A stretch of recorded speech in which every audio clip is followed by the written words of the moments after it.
स्वागत। आज हम समय में पीछे जा रहे हैं 18वीं सदी के बंगाल में।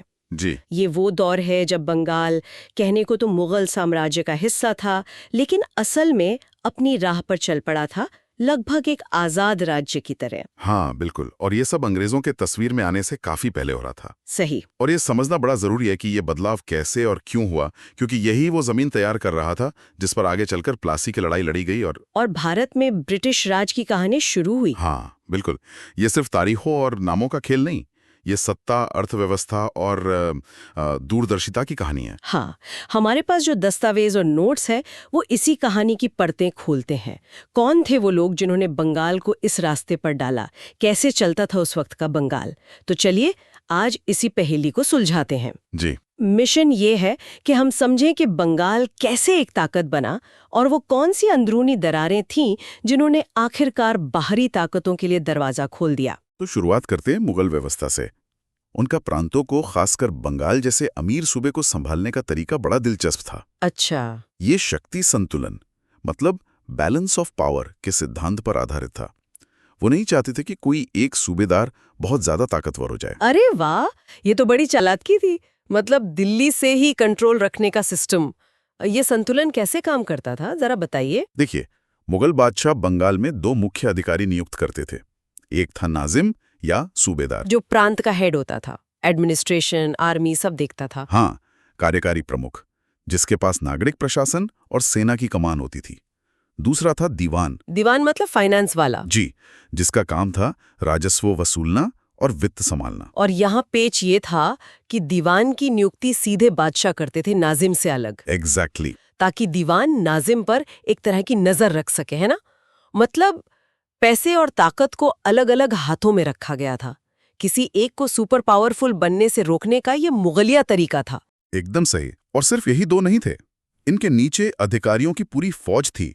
जैसे बख्शी। बख्शी वो क्या करते थे? वो सेना को वेतन बांटने का काम देखते थे, पे मास्टर जनरल कह सकते हैं। फिर कोतवाल, शहर की पुलिस और कानून व्यवस्था का जिम्मेदार। अच्छा। काजी, जो इस्लामी कानून के हिसाब से न्याय करता था। और वकीय नवीस। ये कौन थे, जासूस? हाँ, एक तरह का खुफिया रिपोर्टर जो प्रांत की अहम खबरें सीधे केंद्र को भेजता था। ये पूरा ढांचा नियंत्रण और संतुलन के लिए ही बनाया गया था। लेकिन ये तो हुई ऊपरी व्यवस्था। जमीनी हकीकत क्या थी? मतलब लोकल लेवल पर क्या था? वहां असली दबदबा तो जमींदारों का था, यानी उन भूस्वामियों का जिनकी जड़ें जमीन से जुड़ी थी। हाँ, और ये व्यवस्था 17वीं सदी तक तो किसी तरह चलती रही। लेकिन 18वीं सदी आते आते दिल्ली में बैठे मुगल बादशाह कमजोर पड़ गए। हाँ, औरंगजेब के बाद तो वैसे भी। बिल्कुल, कोई मजबूत शासक नहीं रहा और साम्राज्य अंदरूनी झगड़ों और बाहरी हमलों से जूझ रहा था। नतीजा, प्रांतों पर उनकी पकड़ ढीली पड़ गई। बंगाल जैसे दूर के सूबों से तो कांटेक्ट ही कम हो गया होगा। बस नाम मात्र का रह गया। कभी कभार नजराना यानी तोहफा या टैक्स का हिस्सा दिल्ली पहुंच जाता था, लेकिन वो भी अनियमित हो गया। और यही तस्वीरों में एंट्री होती है मुर्शिद कुली खान की। रिकॉर्ड्स बताते हैं कि वो 1700 से ही बंगाल में एक कामयाब दीवान के तौर पर काम कर रहे थे। हाँ, काफी काबिल दीवान थे वो। लेकिन 1717 में कुछ ऐसा हुआ जिसने खेल बदल दिया। बादशाह फर्रुखसियर ने उन्हें एक अभूतपूर्व अधिकार दे दिया, नाजिम और दीवान दोनों पद एक साथ। ये बहुत बड़ा कदम था। जरा सोचिए, मुगलों ने जो नियंत्रण और संतुलन की पूरी व्यवस्था बनाई थी, वो एक झटके में खत्म। हाँ बिल्कुल। निजामत यानी नागरिक प्रशासन और दीवानी यानी राजस्व प्रशासन, दोनों की चाबियां एक ही व्यक्ति मुर्शिद कुली खान के हाथ में आ गई। सेना भी उनके नीचे, खजाना भी उनके नीचे। तो जाहिर है उन्होंने अपनी स्थिति मजबूत कर ली होगी। बिल्कुल, इसी दोहरी शक्ति के बल पर उन्होंने खुद को लगभग स्वतंत्र शासक बना लिया और बंगाल का नवाब कहलाए। नवाब ऑफ बंगाल। हाँ, तकनीकी रूप से वो अब भी मुगल सूबेदार थे, लेकिन हकीकत में 1717 से बंगाल एक स्वतंत्र राज्य की तरह काम करने लगा, जिसकी नींव मुर्शिद कुली खान ने रखी।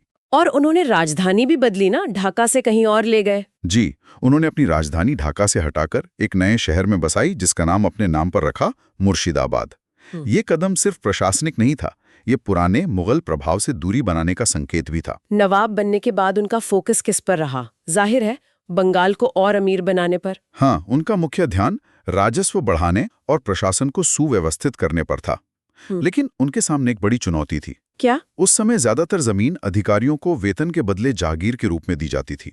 जागीर यानी जमीन का टुकड़ा जिससे वो राजस्व वसूलते थे और अपना खर्च चलाते थे। अच्छा तो इससे सरकारी खजाने में सीधा पैसा कमाता था। अच्छा, तो ये जागीरदारी सिस्टम उनके लिए एक प्रॉब्लम थी, तो उन्होंने इसका क्या किया? उन्होंने 2 बड़े कदम उठाए। पहला, उन्होंने बंगाल में ज्यादातर अधिकारियों से जागीरें वापस ले ली और उन्हें खालिसा भूमि में बदल दिया। खालिसा मतलब सरकारी जमीन? हाँ, वो जमीन जिसका राजस्व सीधे सरकारी खजाने में जाता था। जिन अधिकारियों से जमीन ली गई, उन्हें मुआवजे के तौर पर उड़ीसा के कम उपजाऊ या जंगली इलाकों में नई जागीरें दे दी। मतलब बंगाल की प्राइम लैंड से हटा दिया। एक तरह से हाँ। और दूसरा कदम? दूसरा, उन्होंने पुरानी मुगल जागीरदारी व्यवस्था की जगह एक नई प्रणाली शुरू की, जिसे इजारा या मलजामिनी कहते हैं। इजारा, ये क्या था? ये असल में राजस्व ठेकेदारी थी, मतलब रेवेन्यू फार्मिंग। इसमें सरकार किसी इलाके से टैक्स वसूलने का अधिकार सबसे ऊंची बोली लगाने वाले इजारादार यानी ठेकेदार को दे देती थी। अच्छा, ऑक्शन जैसा? हाँ, कुछ वैसा ही। वो ठेकेदार सरकार को एक तय रकम चुकाता था और फिर खुद किसानों से या छोटे जमींदारों से टैक्स वसूलता था। जितना ज्यादा वसूल सके वो उसका मुनाफा। ये इजारा सिस्टम सुनने में तो बड़ा एफिशिएंट लगता है। सरकार को एक मुश्त पैसा मिल जाता होगा। हाँ, सरकार के लिए तो आसान था। लेकिन इसके परिणाम क्या हुए? और ये बात भी सामने आती है कि मुर्शिद कुली ने इन ठेकेदारों को चुनते समय कथित तौर पर हिंदुओं को प्राथमिकता दी। क्या इसका कोई खास कारण था? हाँ, इसके परिणाम काफी गहरे हुए। पहला, पुराने पुश्तैनी मुस्लिम जमींदार जो मुगल काल से चले आ रहे थे, वो लगभग खत्म हो गए। उनकी जगह एक नया भूस्वामी अभिजात वर्ग का उदय हुआ, जिनमें से कई वही इजारादार थे। और ये हिंदू वाली बात? हाँ, कुछ स्रोत बताते हैं कि मुर्शिद कुली ने शायद हिंदुओं को इसलिए प्राथमिकता दी क्योंकि उन्हें लगा कि वो राजस्व वसूलने में ज्यादा कुशल होंगे, या शायद उन्हें लगा कि मुस्लिम दावेदारों की तुलना में हिंदू ठेकेदार राजनीतिक रूप से कम खतरनाक साबित होंगे। अच्छा, ये भी एक एंगल हो सकता है। कारण चाहे जो भी रहा हो, इसने बंगाल के सामाजिक और आर्थिक ढांचे में एक नया तत्व जोड़ दिया। और टैक्स वसूली का क्या? क्या वो नरम थे या सख्त? किसी भी देरी या कमी बर्दाश्त नहीं की जाती थी। इस सख्ती का कोई अप्रत्याशित नतीजा भी निकला, मतलब कोई साइड इफेक्ट? हाँ, और ये बहुत महत्वपूर्ण है। जमींदारों पर जब पैसा चुकाने का इतना दबाव पड़ा तो उन्हें अक्सर कर्ज लेना पड़ता था। अच्छा, तो फिर साहूकारों का रोल आया होगा? बिल्कुल, यहीं से साहूकारों और महाजनों की भूमिका बढ़ी और इसी माहौल में बंगाल के इतिहास का एक बेहद शक्तिशाली परिवार उभरा, जगत सेठ घराना। जगत सेठ, इनका नाम तो बहुत सुना है। ये बैंकर्स थे ना? हाँ, ये मारवाड़ी बैंकर थे। फतेह चंद के समय में बहुत प्रभावशाली हो गए। वो न सिर्फ बड़े जमींदारों के लिए जमानत देते थे, बल्कि वो इतने ताकतवर हो गए कि बंगाल का सालाना नजराना दिल्ली तक पहुंचाने की जिम्मेदारी भी उन्होंने ले ली। वाह, मतलब बैंकर्स इतने पावरफुल हो गए कि वो नवाब और बादशाह के बीच की कड़ी बन गए। ये तो कमाल की बात है। कमाल की और खतरनाक भी। इससे नवाब के दरबार में जगत सेठों का प्रभाव बहुत ज्यादा बढ़ गया। वो सिर्फ पैसे वाले नहीं रहे, वो किंग मेकर बनने की हैसियत में आ गए। ये तो आगे चलकर प्रॉब्लम क्रिएट करेगा। बिल्कुल। और जैसा आपने कहा, 1717 के बाद बंगाल का दिल्ली से रिश्ता बस ये सालाना नजराना भेजने तक ही सीमित रह गया था। मुर्शिद कुली खान ने एक तरह से वंशानुगत शासन की शुरुआत कर दी थी और वो मुगल बादशाह द्वारा नियुक्त बंगाल के आखिरी गवर्नर साबित हुए। तो मुर्शिद कुली खान ने तो बंगाल की स्वायत्तता की नींव रख दी, लेकिन क्या उनके उत्तराधिकारी इसे संभाल पाए? उनके बाद कौन आया? उनकी मृत्यु 1727 में हुई। उन्होंने अपने नाती सरफराज खान को अपना वारिस चुना था। नाती को? हाँ, लेकिन उनके दामाद शुजाउद्दीन, जो सरफराज के पिता भी थे, ने अपने ही बेटे को किनारे करके खुद गद्दी हथिया ली। ओहो, तो यहाँ से ही अंदरूनी खींचतान शुरू हो गई थी। हाँ, शुजाउद्दीन ने 1739 तक शासन किया। और फिर क्या सरफराज खान वापस आए? हाँ, शुजाउद्दीन की मृत्यु के बाद उनके बेटे सरफराज खान 1739 में नवाब बने, लेकिन उनका शासनकाल बहुत छोटा, सिर्फ 1 साल का रहा। सिर्फ 1 साल? क्यों? किस्मत की विडंबना देखिए। जैसे उनके पिता ने उन्हें हटाया था, वैसे ही उन्हें भी हटा दिया गया। किसने हटाया? कोई और दावेदार? इस बार चुनौती आई बिहार के डिप्टी गवर्नर अलीवर्दी खान की तरफ से। अलीवर्दी खान, ये नाम भी बहुत अहम है। हाँ, ये एक महत्वाकांक्षी और योग्य सेनापति थे। उन्होंने देखा कि सरफराज खान एक कमजोर शासक हैं और दरबार में उनके खिलाफ लोग हैं। और फिर से जगत सेठों का रोल आया होगा? बिल्कुल। उन्होंने फिर से जगत सेठों का साथ लिया। देखिए, ये बैंकर फिर से राजनीति में सक्रिय है और सेना लेकर बंगाल पर चढ़ाई कर दी। 1740 में घेरिया नामक जगह पर लड़ाई हुई। घेरिया की लड़ाई? हाँ, जिसमें सरफराज खान मारे गए और अली वर्दी खान बंगाल के नए नवाब बन गए। तो अली वर्दी खान का दौर 1740 से 1756 कैसा रहा? क्या उन्होंने बंगाल को स्थिरता दी? क्योंकि ये आए तो लड़ाई करके थे। अली वर्दी खान के समय में बंगाल का मुगलों से रिश्ता लगभग पूरी तरह टूट गया। उन्होंने दिल्ली को सालाना नजराना भेजना बंद कर दिया। अच्छा, पूरी तरह से आजाद? लगभग। हालांकि उन्होंने कभी खुद को बादशाह घोषित नहीं किया और मुगल संप्रभुता का दिखावा बनाए रखा, एक तरह की काल्पनिक अधीनता। लेकिन हकीकत में वो एक स्वतंत्र शासक थे। उनका शासनकाल लगभग 16 साल चला, लेकिन ये शांति का दौर नहीं था। क्यों? क्या हुआ उनके दौर में? पहले वाले नवाबों के टाइम पे तो काफी शांति थी। उन्हें 2 बड़े बाहरी खतरों से लगातार जूझना पड़ा। पहला और सबसे बड़ा खतरा था मराठों का। मराठे? वो बंगाल तक पहुंच गए थे? हाँ, रघुजी भोंसले के नेतृत्व में मराठों ने 1742 से 1751 के बीच लगभग हर साल बंगाल पर हमले किए, जिसे बरगी हमला कहा जाता था। उन्होंने पश्चिमी बंगाल में भारी लूटपाट मचाई। ये हमले बंगाल के लिए बहुत विनाशकारी साबित हुए। ओह, तो अली वर्दी खान ने इन हमलों को रोका कैसे? लंबे संघर्ष के बाद 1751 में उन्हें मराठों से संधि करनी पड़ी। इस संधि की शर्तें बंगाल के लिए काफी भारी थीं। क्या शर्तें थीं? उन्हें मराठों को सालाना 1.2 मिलियन रुपए चौथ के रूप में देने पड़े। चौथ? मतलब रेवेन्यू का हिस्सा? हाँ, कुल राजस्व का 1/4 हिस्सा जो मराठे अपनी सुरक्षा के बदले वसूलते थे। साथ ही उन्हें उड़ीसा का पूरा प्रांत भी मराठों को सौंपना पड़ा। बाप रे, ये तो बहुत बड़ी कीमत थी शांति की। पूरा उड़ीसा देना पड़ा। हाँ, और दूसरा खतरा क्या था? दूसरा खतरा उनके अपने ही अफगान सेनापतियों और सैनिकों का था, जिन्होंने कई बार विद्रोह किया। अच्छा, इंटरनल प्रॉब्लम भी थी। इनमें सबसे प्रमुख था मुस्तफा खान का विद्रोह। अली वर्दी खान को इन विद्रोहों को कुचलने में भी काफी मशक्कत करनी पड़ी। इन लगातार युद्धों ने पहले सरफराज खान के खिलाफ, फिर मराठों से और फिर अफगान विद्रोहियों से बंगाल के खजाने पर भारी बोझ डाला और प्रशासन को कमजोर किया। तो इन चुनौतियों के बावजूद क्या हम मुर्शीद कुली खान और अली वर्दी खान को योग्य शासक मान सकते हैं? दस्तावेज तो उन्हें असाधारण योग्यता वाला बताते हैं। हाँ, इसमें कोई शक नहीं कि अपने समय के हिसाब से वे दोनों ही बेहद काबिल शासक थे। उन्होंने बंगाल को लगभग आधी सदी तक बाहरी हमलों, मराठा हमलों के अंतिम दौर को छोड़कर और अंदरूनी अव्यवस्था से काफी हद तक बचाए रखा। अच्छा।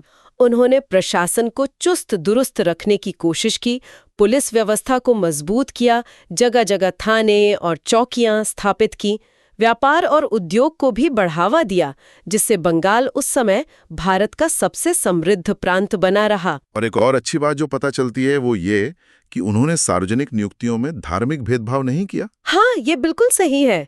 हिंदू और मुसलमान दोनों को योग्यता के आधार पर पद दिए जाते थे। उन्होंने यूरोपीय व्यापारिक कंपनियों, अंग्रेज, फ्रांसीसी, डच पर भी काफी सख्त नियंत्रण रखा।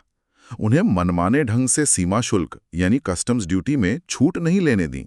उनके कर्मचारियों को निजी व्यापार करने से रोका। अच्छा, मतलब उन पर लगाम कस के रखी थी। हाँ, जिससे नवाब के खजाने को नुकसान होता था, उसे रोका।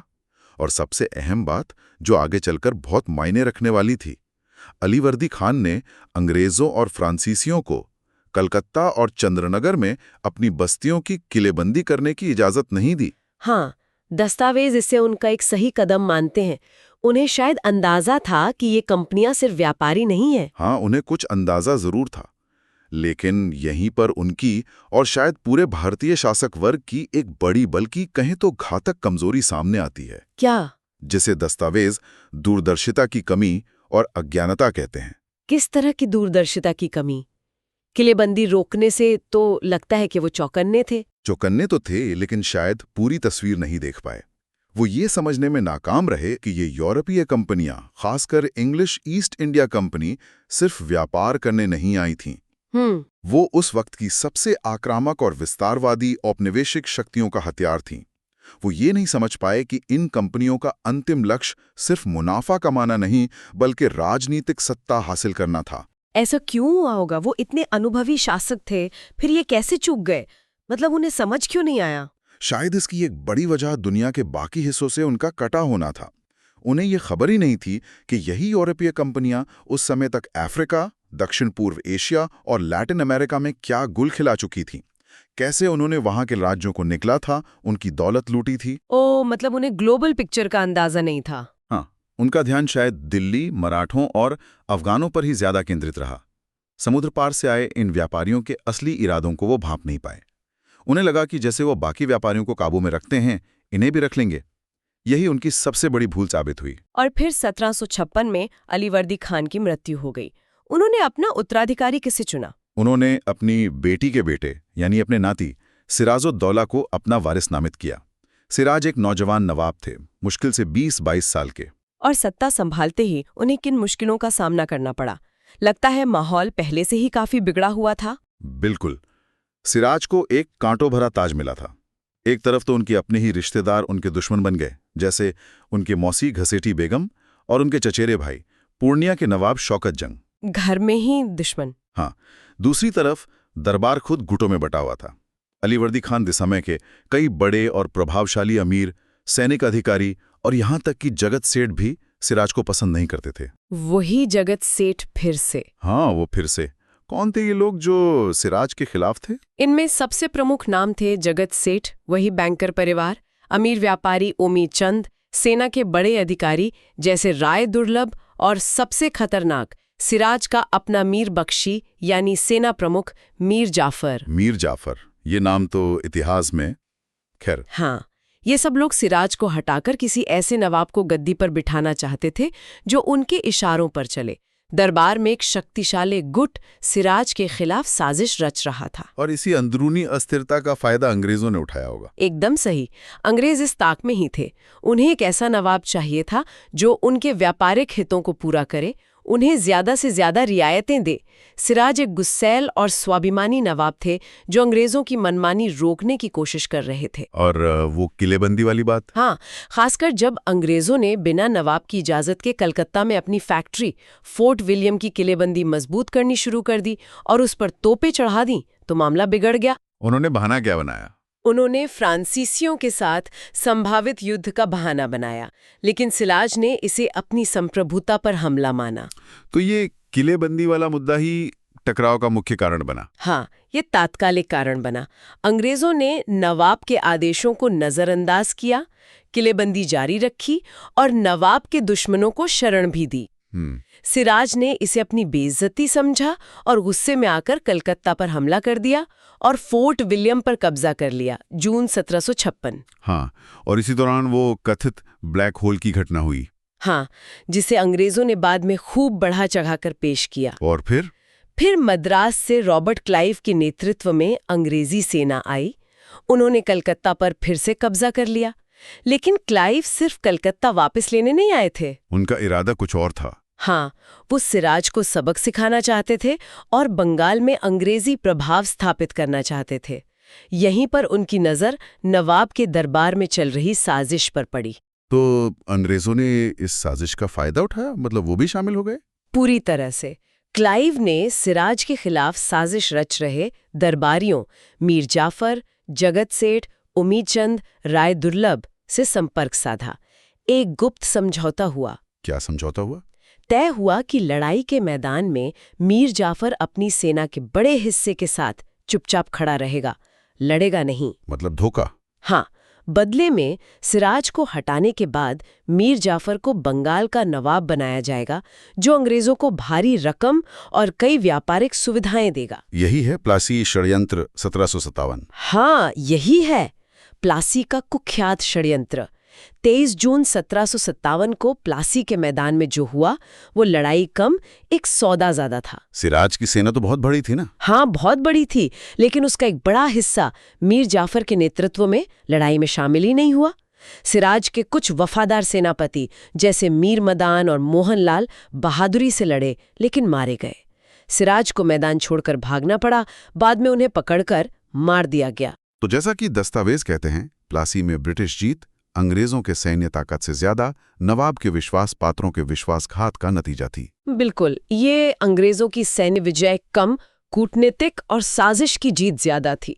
इसने सिराज के शासन का अंत कर दिया और मीर जाफर को अंग्रेजों के कठपुतली नवाब बना दिया। और यहीं से भारत में कंपनी के शासन के एक नए चरण की शुरुआत हुई। हाँ, जिसने अगले 190 सालों के लिए भारत की तकदीर बदल दी। तो अगर हम इस पूरी कहानी को समेटें तो हमने देखा कि कैसे 18वीं सदी में बंगाल मुगल नियंत्रण से निकलकर योग्य लेकिन कुछ मामलों में अदूरदर्शी नवाबों के तहत एक ताकतवर इकाई बना। सही, मुर्शिद कुली खान ने सत्ता को केंद्रीकृत किया, राजस्व व्यवस्था बदली, जिससे एक नए अभिजात वर्ग और जगत सेठ जैसे शक्तिशाली फिनेंसरों का उदय हुआ। लेकिन यही अंदरूनी ताकतें, दरबारी गुटबाजी और आपसी विश्वासघात आगे चलकर कमजोरी साबित हुए, जिसका फायदा उठाकर अंग्रेजी ईस्ट इंडिया कंपनी ने अपना रास्ता बना लिया। इस पूरी आंतरिक गतिशीलता को समझना, नवाबों की ताकतें, उनकी वो घातक कमजोरियां, खासकर यूरोपीय कंपनियों को समझने में दरबार की साजिशें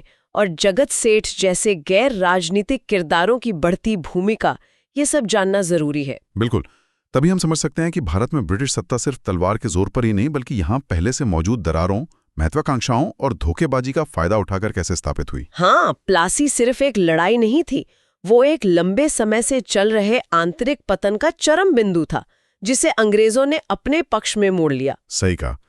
और अंत में श्रोताओं के लिए सोचने के लिए एक सवाल, अगर नवाबों ने, खासकर अलीवर्दी खान और सिराजुद्दौला ने यूरोपीय व्यापारिक कंपनियों की असल औपनिवेशिक भूख और उनकी वैश्विक चालों को वक्त रहते समझ लिया होता, अगर वो दुनिया में क्या हो रहा है इस पर नजर रखते, तो क्या बंगाल और शायद पूरे भारत का इतिहास कुछ और होता?